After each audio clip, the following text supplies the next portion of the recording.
Welcome to Practical Magic, Life of a Gameplay Engineer. My name is Max Litvinov, and I am a Senior Gameplay Engineer at Red Storm Entertainment, Ubisoft Studio. So, about me. I graduated from NC State Engineering in 2014. At 2017, I got my first industry position at Jam City. And 2019, I joined Red Storm Entertainment, a Ubisoft Studio. And this talk will basically be about what a gameplay engineer is. I'll break down an example from the Ubisoft career page and go through hard skills and everything a gameplay engineer does. And I'll go through 4 case studies of a typical problem, gameplay programming problem that a game engineer would typically work on, and problems that I've worked on. I won't really mention any game specifics from any of the games I've worked on, but there will be a problem that I have solved or worked on in a AAA game. So these are the games I've had the privilege of working on in my career: Cookie Jam Blast, Avatar: Frontiers of Pandora, Assassin's Creed VR, and Tom Clancy's The Division Heartland. Okay, so what is a gameplay engineer? So we're going to take a look at a description from the Ubisoft career page for one of our gameplay engineer roles. So when you're a gameplay engineer, you have direct influence over the game content and the quality of the game experience. You'll work with the lead gameplay engineer to implement and design gameplay systems and game content. You'll also collaborate with the game's design team to create fun experiences for our players. During the development process, you'll focus on building the game systems that are the foundation of the game. You'll be optimizing gameplay and ensuring the long-term stability of the product. As a dependent member of the cohesive game team, you will participate in the design, coding, testing, integration, and debugging of the game's features and content with multiple disciplines. So now I'm going to break down some of these points that I have highlighted here. Gameplay systems and game content. So what are some player-facing feature examples that a gameplay engineer might work on? Character controller camera, weapons, UI, characters, NPCs, projectiles, vehicles.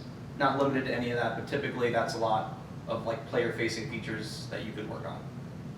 High-level gameplay systems like quests, combat, navigation, AI, nav mesh, game modes, VFX. If you work in an online environment, you might work in peer-to-peer, you might work in client-server, you might work on multiplayer replication. So programming hard skills. A gameplay engineer involves a lot of programming, debugging, optimizations. That could involve data structures, algorithms, big O, memory management, binary operations, threading, programming patterns, performance, and memory constraints. So those are all typical things you'd work on, hard skills on your day-to-day job. Linear algebra and physics. Games are real-time dynamic simulations, so we use linear algebra and physics calculations in a lot of gameplay engineering work. So that can involve matrices, vectors, collision detections, planes, rains, lines, all that sort of stuff. And typically all the games that I've worked on involve some sort of source control, usually Git or Perforce. And usually I work with Visual Studio, which involves debugging, breakpoints, data watches, and that sort. So another important part of being a gameplay engineer is to optimize gameplay and ensure stability. So a lot of time you work with budgets. So your game has to reach a target frame rate, it needs to be smooth for the player. So you'll end up having an AI budget, like a scripting budget, a quest budget, a blueprint budget, really any part, the graphics, any part of the game. So yeah, to maintain a consistent frame rate. And we'll use a lot of different optimization techniques in games to make them run at the frame rate we want, make sure we save CPU cycles, and without getting too technical, some examples we might use are object pooling, spatial partition, data locality for cache misses in the CPU cache, fixing bugs and crashes, which is a big part of any software developer's job, especially a gameplay engineer. So as a gameplay engineer, you collaborate with multiple disciplines while working on the game. That could include producers, designers, artists, technical artists, QA, animators, other engineers, and many more. That's a big part of being a gameplay engineer, is working with all the disciplines every single day on a certain feature. So when you're a gameplay engineer, you work with game designers, and your job, a big part of your job is to empower the content creators so you can make the game designers' visions come to life for the game. Now that could involve working with the game engine's visual scripting language so that you can create nodes in the visual scripting language so that non-programmers can add to the game content and make the game come alive. And working closely with, game designers to make their vision come to life. And making fun experiences. Games are fun, so as a gameplay engineer, we want to make the game fun.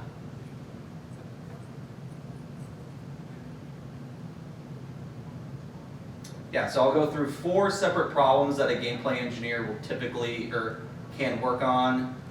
They're all problems that I've worked on, and I will use examples. I won't mention any specific features of the game or any parts of the game, but they are problems that I've worked on in my career, and solutions to those problems are working around those problems. So I mentioned that linear algebra is used in games a lot. So a designer could come up with a cool new feature to add to the game. So for simplicity's sake, we're going to use the boost pads in Mario Kart as an example. And so say we're working on Mario Kart and the designer wants to add boost pads.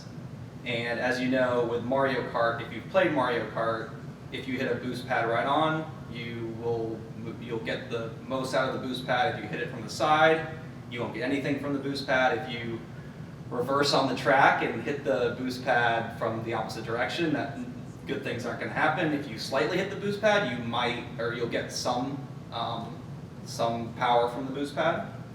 So the goal is to apply one directional vector to another. So one directional vector is the boost pad, which is facing in one direction on the track, on the correct way on the track, and the player's cart in Mario Kart is moving in another direction. So without getting too technical, you get the percentage of the boost you want based on how you're lined up with the cosine of theta or cosine of the angle, which we use the dot product. And if you want to read more about this example, there's a really good article from betterexplained.com that talks about vector calculus and understanding the dot product. So dot product and cross product are big vector operations that are used in everyday gameplay programming.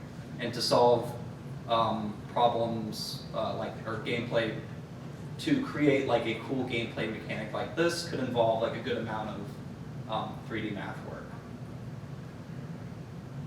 So what did we learn from that? We worked with a designer to create a game feature using our 3D math skills, and from our definition of a gameplay engineer earlier, we used the dot product.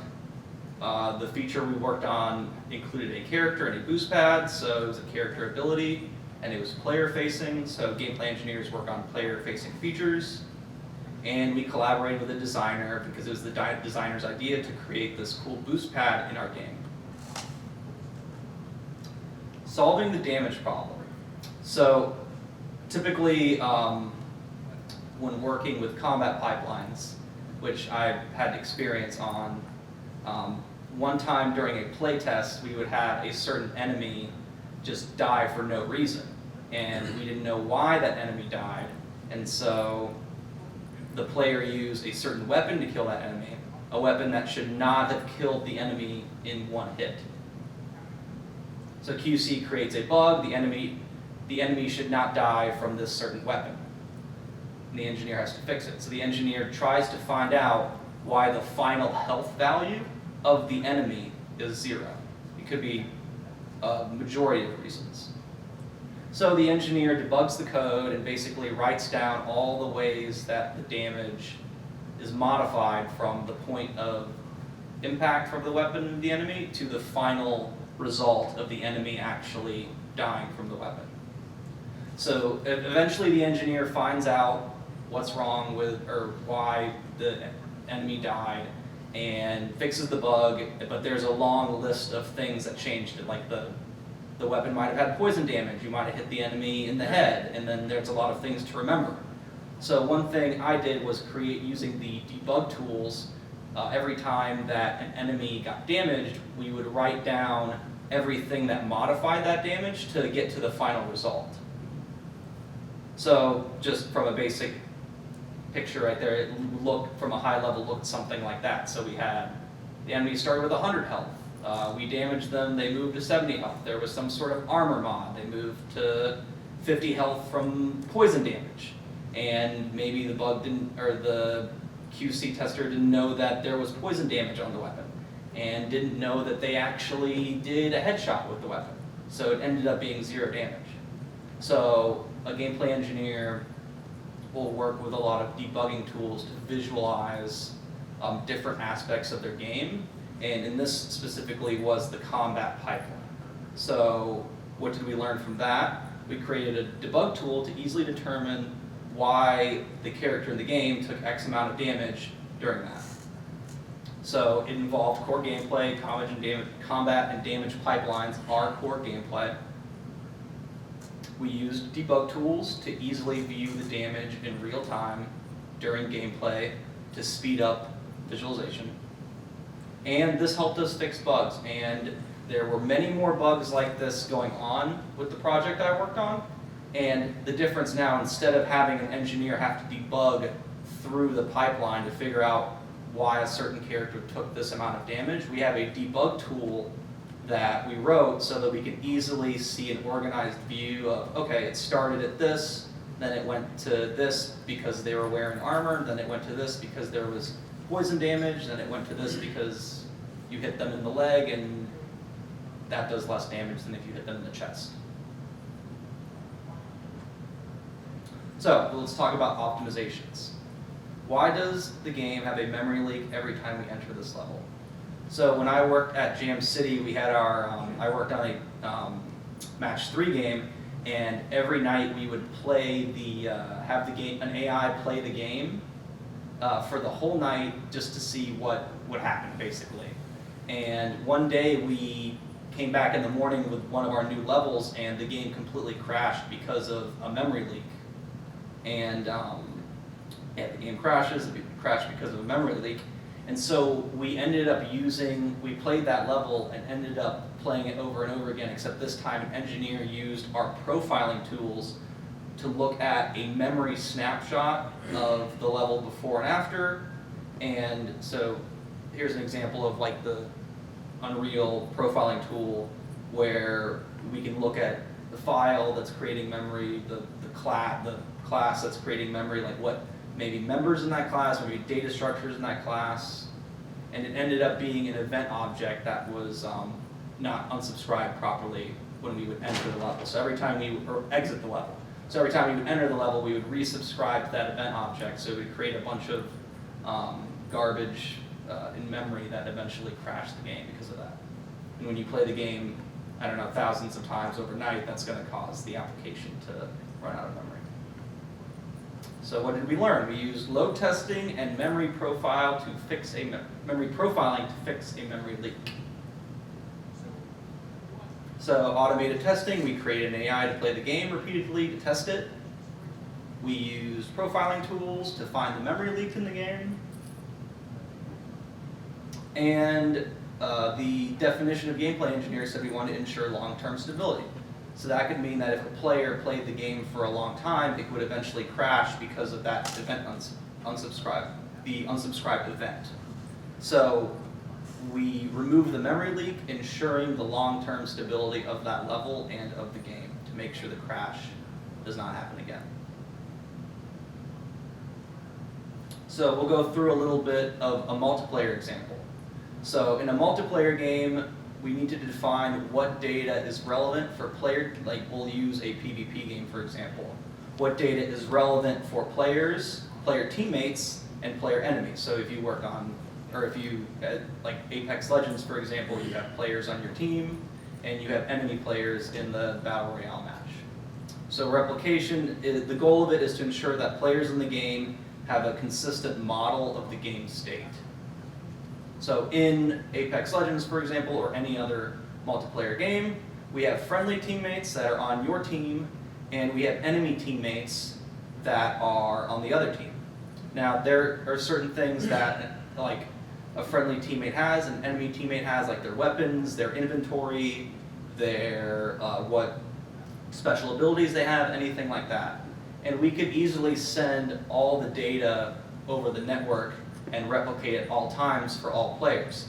But then when you have, say, like in Apex, it's a, I don't know, 60, I don't remember the player match, but it's a 60-player match. If all the players are in the same area, you're sending data to all players around each other, and data that might not be relevant for the enemy players versus even your friendly teammates.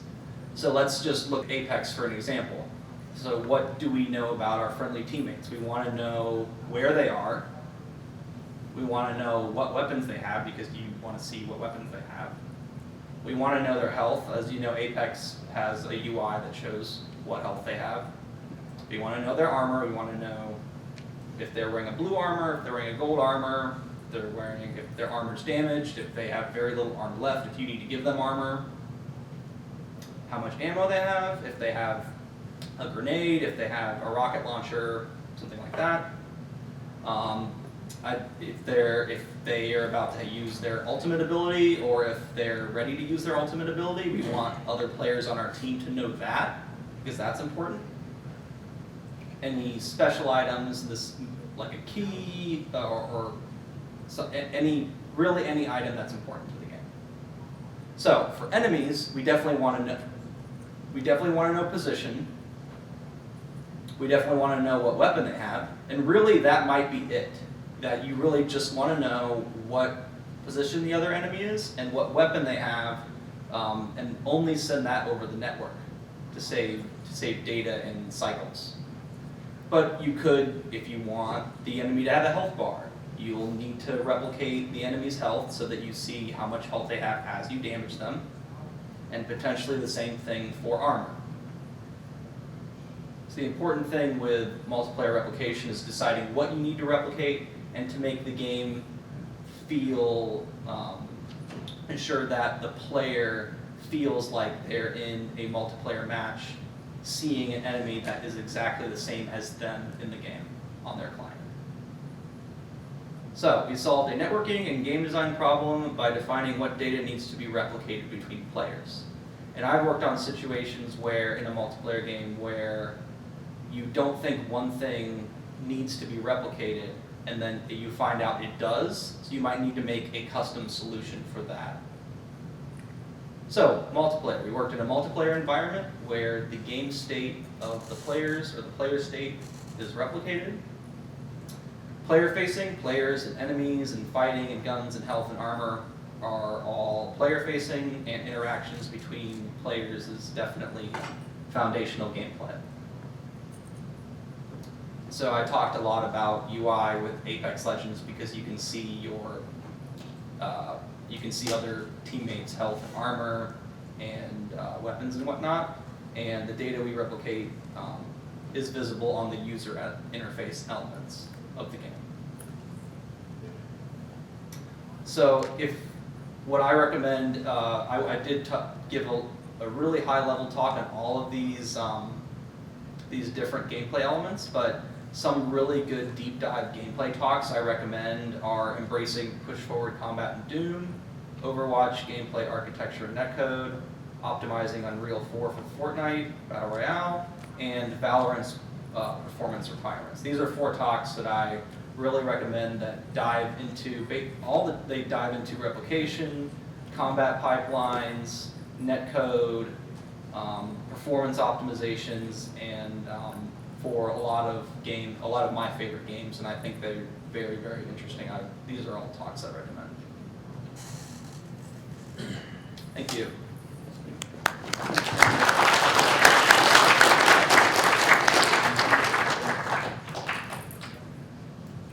So yeah, if any questions, I'm open to game industry questions, breaking into the industry, anything. Two things. First of all, we kind of went back to the previous slide. I couldn't copy down those names. I do have an actual question as well. So the question I have is, how do you determine when a bug is not significant enough to be addressed? Like, you know, is it a matter of, does it happen too rarely? You know, is the actual effect of the bug too small? How do you go about that? Yeah, the question was how do you determine when a bug is, like how seriously a bug should be taken? We typically have a grading scale at Ubisoft for between 1 and 11 for how serious the bugs are. Like 1 is you can't even turn the game on and it breaks the player's ability to finish the game. And then 2 through 5 are more like you can maybe finish the game, but it might create like a lot of issues. Typically you want to fix all bugs, but if it's a cosmetic issue, you might want to fix that down the line. But if it's like a game-breaking issue like progression or something egregious, you'd want to fix that right away. So it really depends on where, it really depends on where you are in your cycle of game development. If you're about to release, you probably want to fix those bugs, even if they're not game-breaking, because that's really bad for player experience. But maybe because of cosmetic bug, you might push that for like the day 1 patch or something. But for if you're about to do a playtest and it's a playtest blocker, you'd want to fix that right away. So a lot of it determines on how it affects the player experience and where you are in development. Because currently, like every project I've worked on, I've always had a backlog of bugs that I just want to fix later. But sometimes they're not relevant right now because they don't break the player's core experience. So typically, it's based on where you are in production and how it affects the player's experience. As someone who is more like an animator, what is kind of the stuff I can expect to work with a gameplay engineer on, like in terms of getting a game like The question was, if you're an animator, what would you work with a gameplay engineer on? Yeah. And typically that's on 3Cs and AI. Like if you're working on character animation or player animation, you'd work on moving the player around, moving the player through the world, or moving other enemies around, or moving other players or other enemies through the world and their interactions and their movements. So a lot of the examples you gave were they felt like additional or debugging aspects of the game design process. And I was wondering how much of your work involves like front-end prevention of those by defining like the boost pad is a core element of the game that gets designed so that there aren't problems developing it later and adding it in. Yeah, the question was, how do we prevent those kind of problems from happening? That's a great question. Usually we'll data drive, like with games, you'll data drive a lot of stuff. You'll give game designers the ability to modify and make these features. And I would say the best way is first write good quality code. We do a lot of code reviews to make sure bugs aren't introduced to the game. And the other is to make sure that designers can't break the game with the data. Like if you have if we want the boost pad to boost the player from either 0 to 1, we don't want to boost the player from a value of -500. So we want to make sure that a designer can't modify the maximum boost value to be over a certain range. So little things like that. And writing good, clean architecture so that it's easy to fix and change later. I wanted to know, what would you clarify is the difference between a glitch and an exploit? Okay, yeah, the question is, well, how would I clarify a glitch and an exploit? Yeah. I would say a glitch is, I would say a glitch is something that's cosmetic and that you see in the game that doesn't really affect gameplay. Like you might see a ragdoll after you kill an enemy fly in the air, or that's something that's not intended, but it's a glitch. An exploit is if you're, for example, playing Borderlands and you're trading weapons and you try to plug the Xbox out right as the trade happens, and maybe when you turn the game on again, you have duplicate weapons. that I would say is an exploit. And that's a bug that a gameplay engineer would definitely want to fix, because we don't want exploits in our game. Unless they're like really fun exploits that make the experience better.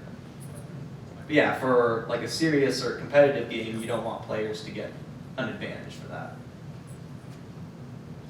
So like you leave the speedrunners alone. What was that? You leave the speedrunners alone then? The speedrunners? Yeah, we like speedrunners. I had a question about the software architecture, and when you're trying to coordinate with multiple programmers, and you have all these different systems interacting, is there a specific kind of documentation you use to help everybody understand the greater architecture, so that you're not stepping on each other's toes, or also so you have things working effectively? Yeah, the question was, how do we make sure that the architecture in the game is sound, and we're working with other programmers to communicate that. So I've worked on a few different projects, and it's different for every project, but typically you want to document in code and on some sort of Confluence page how it works, why it works. If you want to edit it, mutate it, anything with it, you can read that. Also, if I'm working with a solution that I don't know or I'm uncomfortable with, I'll usually ask the developer that worked on that solution by seeing the author of the original file. And currently I work in like Snowdrop, our proprietary engine, and we do have like a large Confluence page to talk about like the coding standards for that, like what you can and can't do, what you should do, like where, like the model, like the world model, how everything works. So it's really up to the engineering team and just the team in general to make sure everything's documented and to make sure new team members can easily learn and easily extend features in the game. There's a really good book called Game Programming Algorithms and Techniques that I've read that talks a lot about that. Other than the gameplay talks, what would you recommend would be a good way to like learn more things in the different engines to kind of fully understand like the way you're talking about like the vectors and whatnot? Like what would you recommend? Yeah, the question is, besides the talk, what's a good way to learn about the things in the talk, like programming, vectors? I recommend YouTube videos, tutorials. I recommend books. There's different like programming software books, like Game Programming Algorithms and Techniques is a really good book. I would also recommend just creating your own projects for fun, working on like, hey, here's a feature I want to work on a project, add that to your personal game project, and if you don't know how to do it, maybe go on YouTube to learn that as well. But YouTube and Stack Overflow and Udemy are all really good resources for learning vector math or programming patterns or anything related in this talk. Especially like with Unreal or Unity, like there's a lot of resources out there that will help you like learn and understand those engines. But I think the best way is to just download the engine and just start messing around. And if you don't know how to do something, look it up online, because there's a lot of good resources, and those two engines have like very big communities. I have a question about industry stuff, and from a programming standpoint, building a portfolio and making a resume. How do we go about doing that? How do you go about building a portfolio and a resume from a programming standpoint? I would make sure your portfolio is available online and is clean and concise, and a hiring manager can easily view it. I would put on your resume relevant programming skills to the job if you know them. I would alter your resume to fit that company based on what you do. I would make sure it's clean, easy to read, concise, and to the point. Both your web page, like if you work on a personal project, I'd make that easily accessible on your web page, and I'd have your web page on your resume. Yeah. Another question I have is, how can we tell when it's time to go scorched earth? When something, or how to see these signs where some code is unsalvageable, where things are becoming too hard to add, and you just have to rebuild. Yeah, the question was, how do you know when code is unmanageable and you need to redo it and start from scratch? Right. That's a great question, and it's really up to the situation. I've been in situations where we need to mod the code to meet a deliverable, but then we're like, we've talked about this code like 10 times already, we need to delete it and restart from scratch. It usually depends on where you are on the development of the project. I usually say if it's that, like if you have to restart it, you should, because in the long run, it will be better for the game. But a lot of times you want to make sure things are fun first, because sometimes you can create something that's fun and then delete it and then recreate the same fun thing, but in an easily extendable way. So usually it depends on the structure of, or where you are in the development process, but I always prefer deleting and restarting because down the line, you're gonna get more benefits from that. But sometimes that's just not feasible because you don't have enough time and you have to just work with the code as is. But that's why you, before you write the code, make sure that, like, think about future things that could be done with the code in the game, in the game sense. Yes? So, when you're, I'm going to your debug visualization example. How do you convince your producer that the time spent on doing something that is not directly moving the project forward, but has the potential to make it easier to move the project forward? When there's this other stack of tasks behind you, like, obviously this is more of like a soft skills question, but can you speak a little bit about that? Yeah, so the question was, how do I justify creating that attack pipeline when it doesn't add new content to the game? Especially if you're under an approaching deadline. Yeah, so normally if we're under an approaching deadline, I wouldn't have created something like that. How that worked was I talked about needing it for probably like a month or so, and eventually when we had a small break between like sprints or cycles, I ended up talking to our producer, and usually I talked to our combat designer, and usually they'll like say, I'll say, hey, this is why we need it, and then they will understand, yeah, that actually would be a good tool to use. So you explain the use cases, you'll explain, and hey, we've already had 10 bugs for this. Each bug takes 30 minutes to 2 hours to find out why the damage was that. We're still going to have bugs with it because of just error. Maybe those bugs will take 5 minutes to fix now because we know why it happened. So you need to do a good job of explaining why that's important. And yes, I didn't work on it when we had a critical, like during a critical release. I waited until later on, like when we had some stability and like flexible time to add it to the game. And also I was getting frustrated with fixing the bugs, so I wanted that in. I follow on and just ask one question. Is there a tool that you wanted to build that you haven't been able to build, that you just had the time to make things so much easier? Was there a tool that I've wanted to build but haven't been able to build to make things Just because easier? there are other priorities, but you know that this tool would be beneficial. Yeah, there was a tool, I won't talk about any of the specific games, but there was a tool on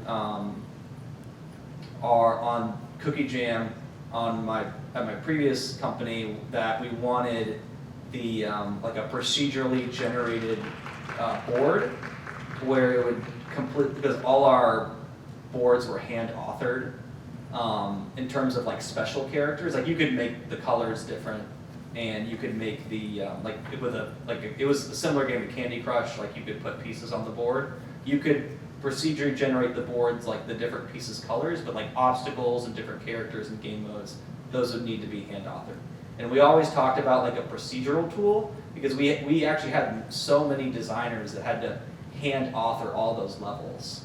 And that was the tool that like we really wanted to maybe make some sort of mode that is just like, oh, this is a random mode at the end game for players that, like with Candy Crush, once you reach the final level, you have to wait a week till the next title update to get new levels. Like what if you had some sort of like just random level, like you could play random levels and get coins and loot that way. And that was something that we always talked about, but we never did. Maybe they did it now, but not while I was there.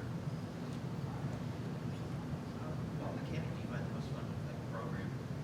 What mechanic do I find the most fun to program? I really like programming weapons and damage.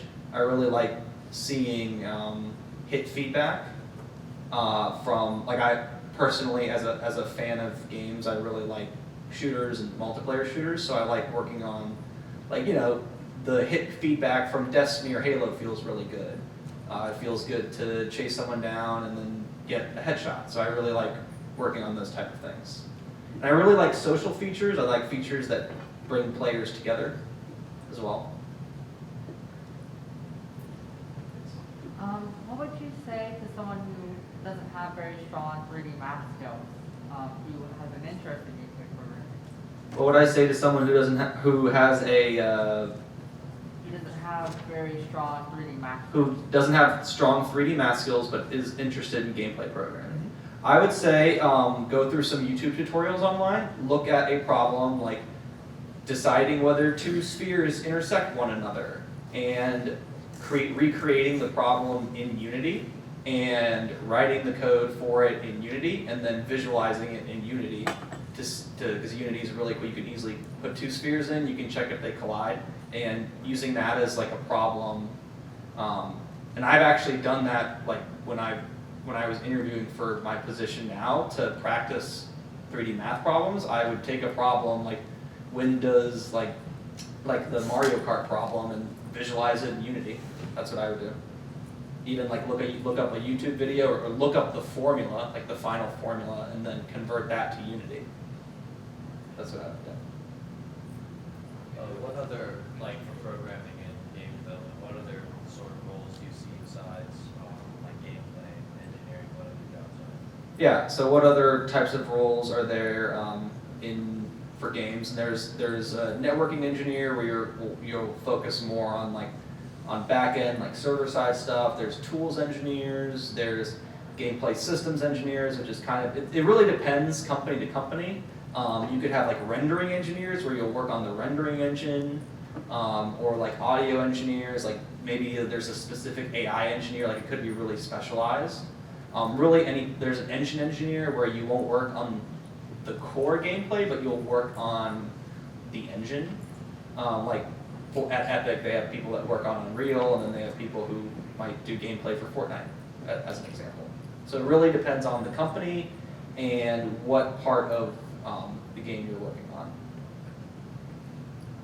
In your experience with gameplay design on the teams that you've worked on, are those type of decisions, they kind of come top down with like a leader who has the vision of how the game is supposed to be designed and how all the different rules and mechanics interact with one another?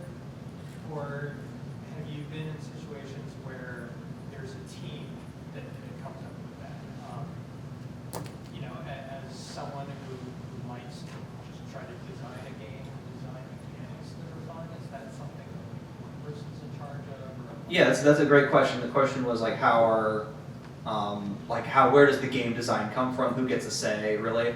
And I've seen it pretty much. I've seen all sorts of things. I've seen where it's come from the top down, and we're like, hey, a director really wants to make this change, so we make it. I've been in brainstorming meetings where I've had input. I've had a designer say, well, this is kind of what we want, just play around with the game and see if we can create something cool. I've looked at GDC talks to see how other games do it.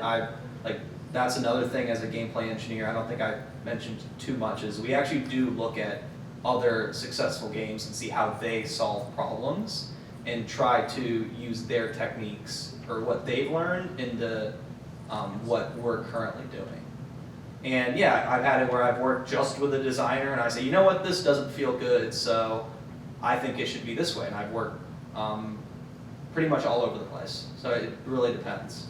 Yeah, as a gameplay engineer, I'd like to think that you do have creative say on what you're doing and how you're doing it. That's for sure. I was curious, what platforms have you worked on? And then the second question was, how was your pipeline changed during the work from home Oh, great questions. Okay, so the first question was, what platforms have I worked on? And I'll go through it right here. So Cookie Jam Blast was on Android, Amazon Phone, and iOS. Avatar Frontiers of Pandora was on next-gen consoles and PC.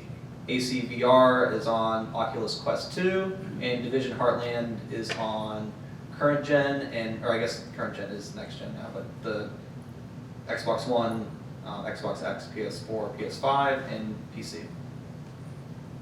And the other question was, how did I work from home? Yeah, like this, what were any major changes in your pipeline, like just communicating with your teams? Yeah, I think that personally at Ubisoft it didn't change too much because we do co-development, so we work with a lot of different studios across the world, work on the game at the same time.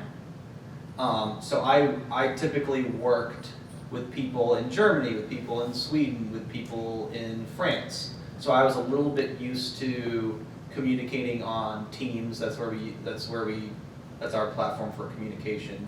But yeah, it definitely changed. We didn't have meetings. We would create, instead of meetings, we would have virtual meetings. We would have just large group chats where the engineers would just write anything. You'd have to, ask someone if, like, hey, can we talk in 5 minutes? You might have to schedule meetings with someone on Teams.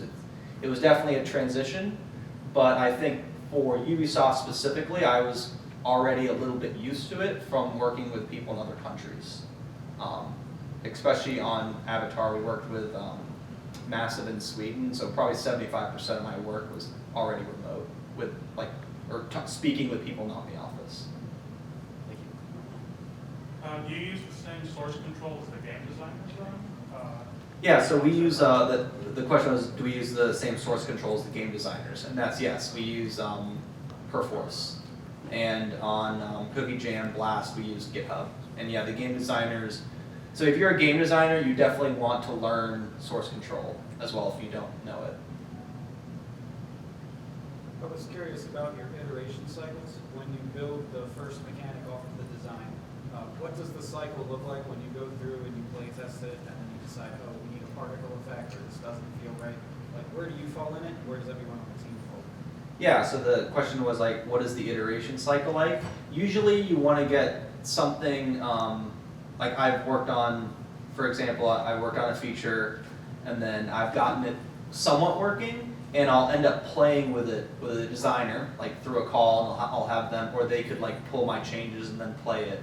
And then we talk about it, what we want to change. We might go through a few small iterations and then we get to a point where like, okay, this is ready in the game. And usually VFX and audio will wait until a little bit after, or you'll put placeholder VFX or placeholder audio because the game mechanic is there and those things can be added later. And then you'll end up fixing bugs on it or you'll end up completely changing it and redoing it through the cycle. But usually I've worked with it, like after I have something working, I'll work with a designer one-on-one and I'll watch him play, they'll watch me play it, I'll watch them play it, and we'll iterate on it, and we'll get to a point where like, okay, this feels good, this is ready to go in the game.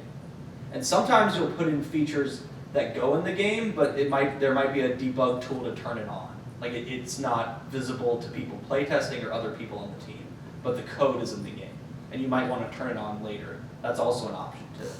Like you could submit it unfinished, but it's not breaking the game, and you can turn it on with a debug tool. That's very common. So when you're making stuff for the game designers, people who aren't necessarily programmers, how do you go about deciding this is something that they should have control over and programming that, because that takes extra time. Yeah, so how do you decide when you're working on a feature what the designer wants control over? Usually that's a conversation you have with them. They say, hey, I want to control the speed, I want to control the power, I want to control the clip of this gun, how much ammo this has, the ability. So normally you'll work with a designer, like, I want to be able to change this, and you allow them to change that. Normally there's not much that you say, no, you can't. Like you can't change that. And if the answer is no, there's usually a way to make them be able to change it in some way or some sort. So you mentioned like having like these core 3D math skills. Yes. And a lot of core skills that you use. How often do you have to use like to learn something new whenever making a mechanic? Like, is there a certain ratio of like, okay, I know I have like this certain part of it, but there's only like one bit that I need to go learn, or is it often that you have to go learn like a lot to do each different mechanic? Yeah, the question is how, like, when you're working on a mechanic, how much do you have to learn while making that mechanic? Honestly, I've learned pretty much every day on the job. So, and sometimes if I have to go back and look at some 3D math stuff, it might be something I haven't touched. Like, I might have not used this trigonometry formula in like 6 months, and I need to look it up online. I feel like it's the, technology is always evolving and games are always evolving, and I think that's one of the best parts of the job is always learning and learning from other developers, learning from online, learning from videos, learning from other games talks. I think that's one of the best parts of the job. So you learn every day on the job, for sure. And as a gameplay engineer, I think you need to be willing to learn and willing to accept feedback from other engineers or other designers or anybody.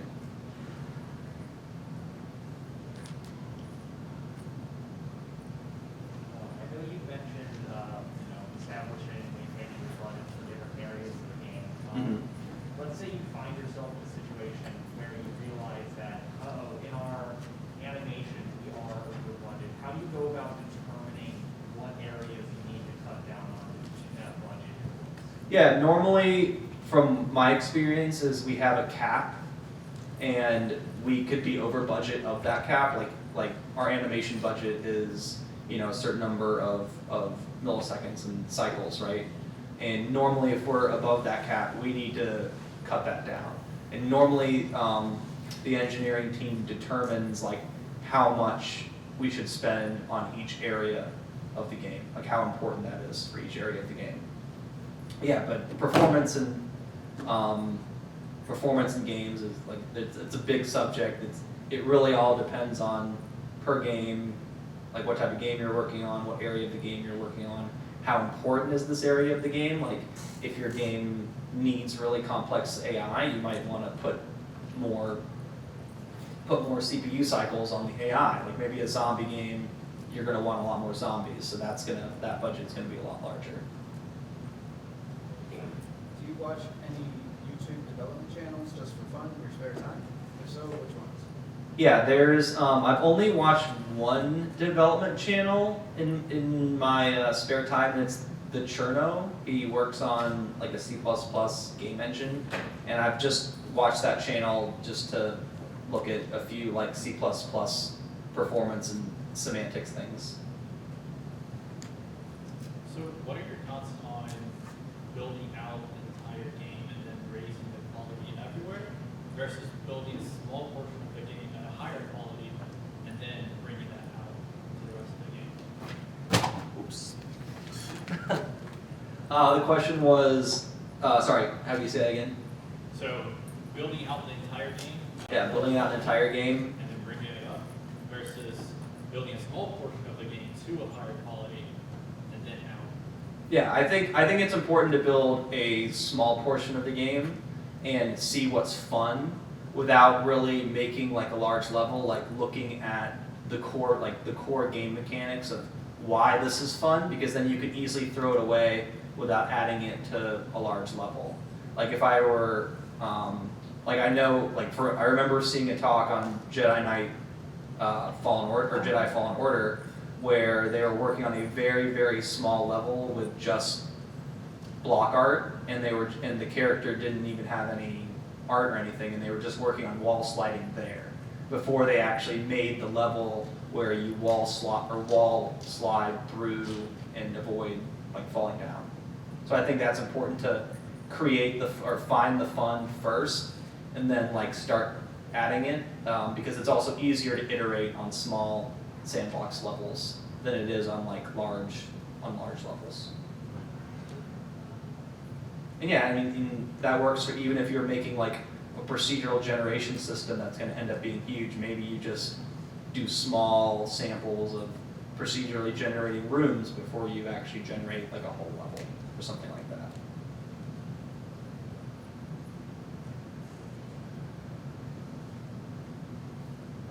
Thank you. Oh, one more. Do you spend any time working on personal projects? Yeah, I work on a Unreal project with a few friends.